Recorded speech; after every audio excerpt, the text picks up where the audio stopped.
maabilidad, madiskarte, maalam, at hindi kailanman mauubusan ng paraan. Yan ang Utak Langgam! Tampok ang samut-saring tips at iba't ibang techniques na hatid ni Jo Cabrera Alabastro.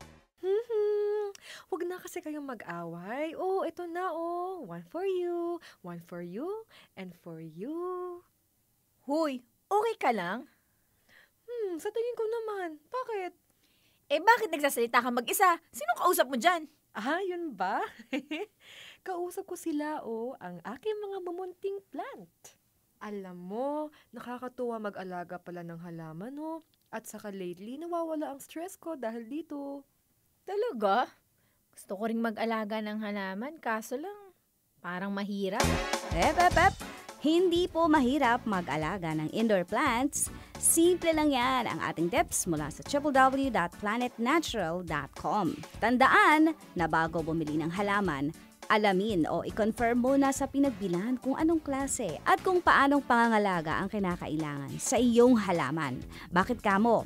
Dahil mostly, nagiging dahilan kung bakit namamatay ang mga indoor plant ay overwatering. So, mag-research o magtanong. May mga halaman kasi na isang beses lamang dinidiligan. O, minsan nga, wisik lang ang kailangan. Meron naman na mas marami ang tubig na dapat idilig. Actually, dalawa lang kailangan ng halaman, either direct sunlight or diffused light. Ito ay isa sa dapat mong malaman before buying a plant. Katulad rin ng balat natin, kapag too much sunlight, ang ating nasagap, syempre nagre-react at nagkakaroon tayo ng sunburn o natutuyo ang ating balat. Same with plants. Kung napansin mo na may brown spots na surrounded by yellow o naninilaw ang dahon, ibig sabihin yan, overexposed sa araw at kailangan mong ilipat sa hindi direct sunlight spot sa iyong tahanan.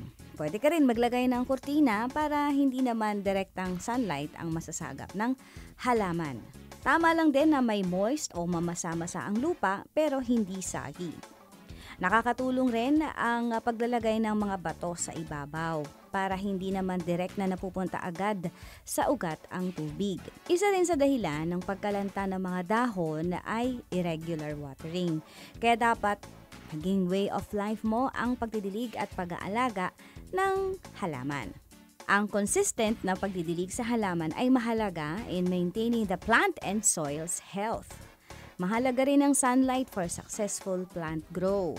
At para naman makadagdag ng nutrients sa halaman, nakakatulong ang ginamit na tubig, panlaga ng gulay o mga hard-boiled egg dahil yan naman, ang tubig na yan contains calcium na nakakatulong na makapagpa-bloom ng iyong plant. At syempre, palamigin mo muna yung sabaw bago mo idilig sa halaman. Consider mo ang mga tip na yan mula sa www.planetnatural.com. Ako po si Jo Cabrera Alabastro para sa Utak Langgam.